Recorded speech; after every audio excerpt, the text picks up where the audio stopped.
please raise your right hand and repeat after me. I, Donald John Trump, do solemnly swear. I, Donald John Trump, do solemnly swear that I will faithfully execute the office of President of the United States the office of President of the United States and will, to the best of my ability, preserve, protect, and defend the Constitution of the United States. So help me God. So help me God. Congratulations, Mr. President.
What a great honor to be able to introduce for the first time ever anywhere the 45th President of the United States of America, Donald J. Trump. Did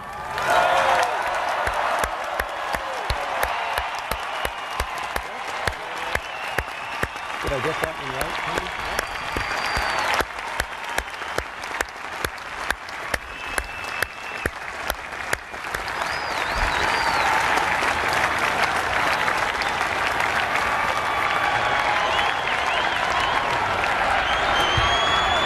Chief Justice Roberts, President Carter, President Clinton, President Bush, President Obama, fellow Americans, and people of the world, thank you.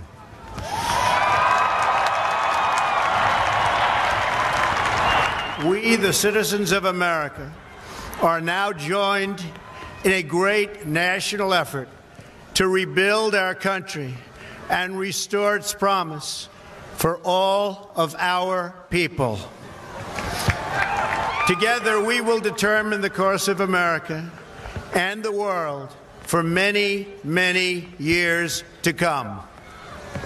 We will face challenges. We will confront hardships, but we will get the job done.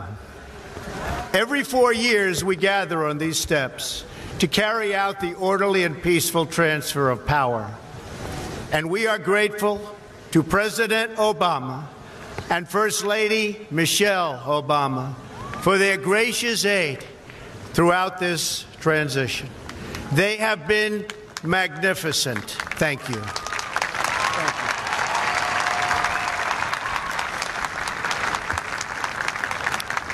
Today's ceremony, however, has very special meaning, because today we are not merely transferring power from one administration to another or from one party to another, but we are transferring power from Washington, D.C., and giving it back to you, the people.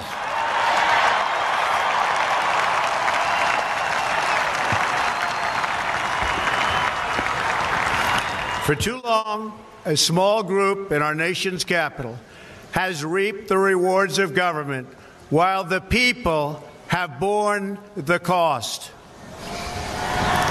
Washington flourished, but the people did not share in its wealth. Politicians prospered, but the jobs left and the factories closed. The establishment protected itself, but not the citizens of our country. Their victories have not been your victories. Their triumphs have not been your triumphs. And while they celebrated in our nation's capital, there was little to celebrate for struggling families all across our land.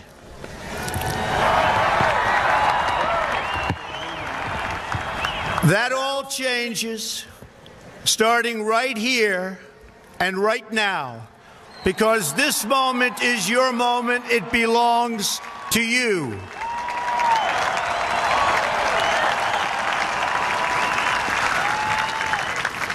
It belongs to everyone gathered here today and everyone watching all across America. This is your day. This is your celebration. And this, the United States of America, is your country.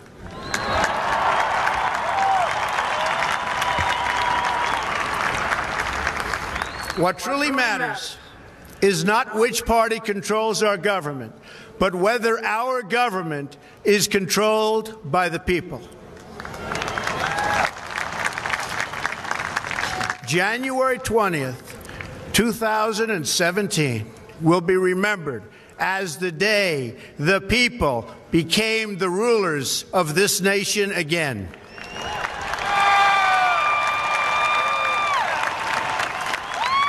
The forgotten men and women of our country will be forgotten no longer.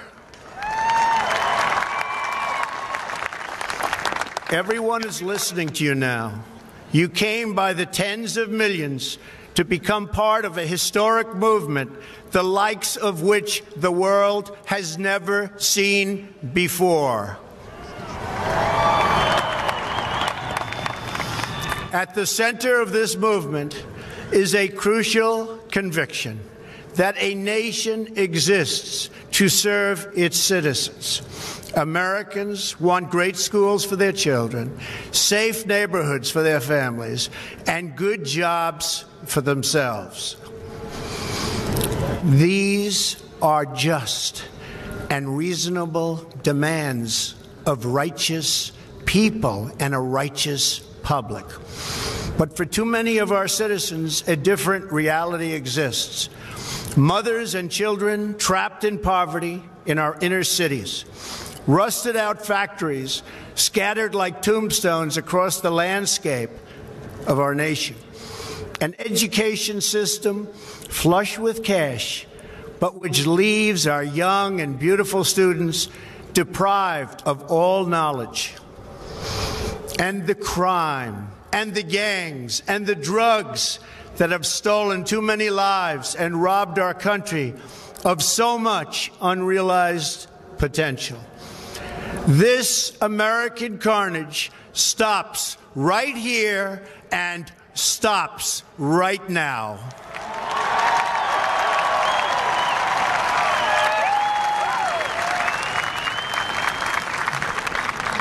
We are one nation, and their pain is our pain.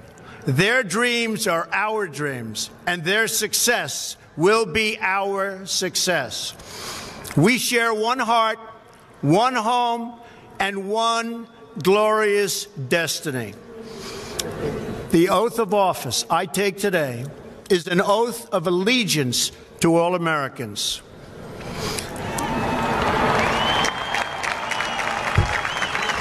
For many decades, we've enriched foreign industry at the expense of American industry, subsidized the armies of other countries while allowing for the very sad depletion of our military.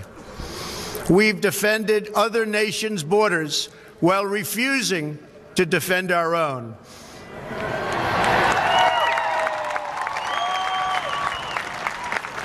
And spent trillions and trillions of dollars overseas while America's infrastructure has fallen into disrepair and decay. We've made other countries rich while the wealth, strength, and confidence of our country has dissipated over the horizon. One by one, the factories shuttered and left our shores, with not even a thought about the millions and millions of American workers that were left behind. The wealth of our middle class has been ripped from their homes and then redistributed all across the world. But that is the past, and now we are looking only to the future.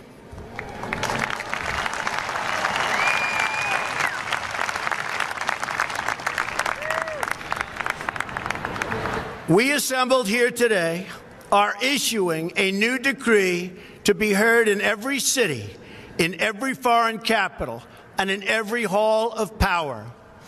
From this day forward, a new vision will govern our land. From this day forward, it's going to be only America first. America first.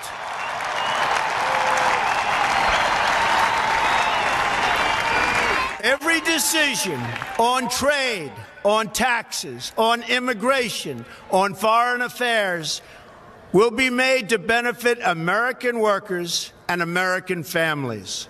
We must protect our borders from the ravages of other countries making our products, stealing our companies, and destroying our jobs.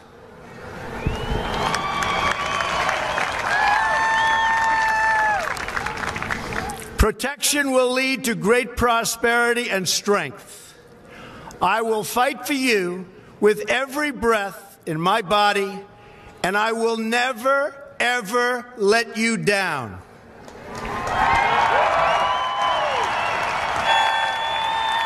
America will start winning again, winning like never before.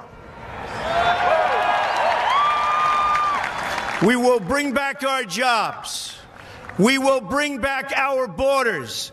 We will bring back our wealth. And we will bring back our dreams.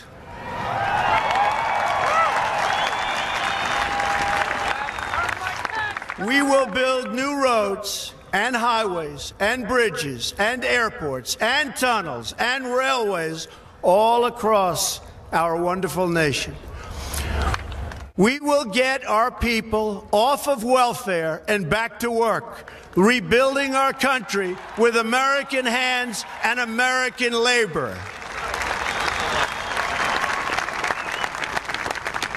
We will follow two simple rules: buy American and hire American. We will seek friendship and goodwill with the nations of the world, but we do so with the understanding that it is the right of all nations to put their own interests first. We do not seek to impose our way of life on anyone, but rather to let it shine as an example. We will shine for everyone to follow. We will reinforce old alliances and form new ones and unite the civilized world against radical Islamic terrorism, which we will eradicate completely from the face of the earth.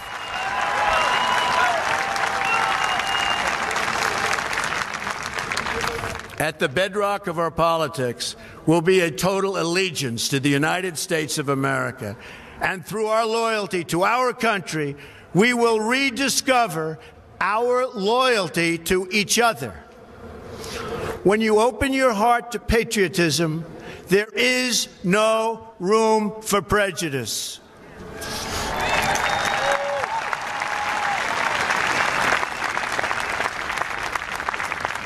The Bible tells us how good and pleasant it is when God's people live together in unity.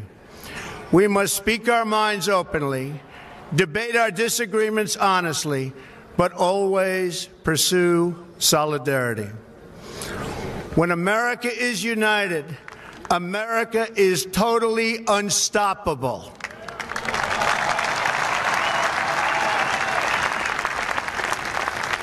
There should be no fear. We are protected, and we will always be protected. We will be protected by the great men and women of our military and law enforcement. And most importantly, we will be protected by God.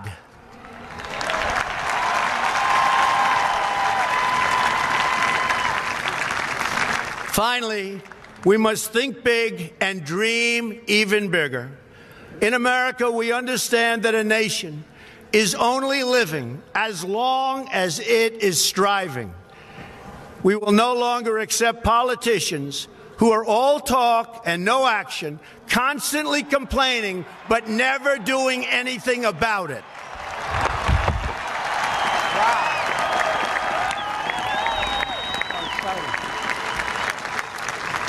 The time for empty talk is over.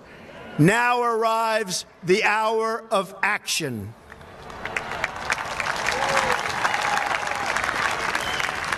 Do not allow anyone to tell you that it cannot be done. No challenge can match the heart and fight and spirit of America. We will not fail. Our country will thrive and prosper again. We stand at the birth of a new millennium, ready to unlock the mysteries of space, to free the earth from the miseries of disease, and to harness the energies, industries, and technologies of tomorrow. A new national pride will stir our souls, lift our sights, and heal our divisions. It's time to remember that old wisdom our soldiers will never forget, that whether we are black or brown or white, we all bleed the same red blood of patriots.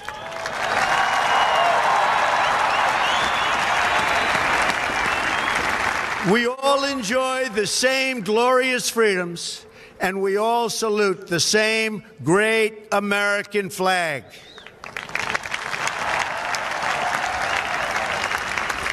And whether a child is born in the urban sprawl of Detroit or the windswept plains of Nebraska, they look up at the same night sky, they fill their heart with the same dreams, and they are infused with the breath of life by the same almighty Creator.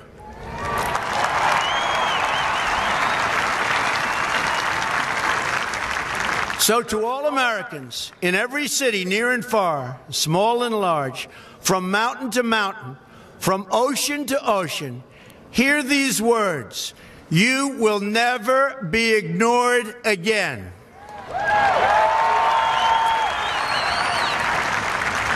Your voice, your hopes, and your dreams will define our American destiny.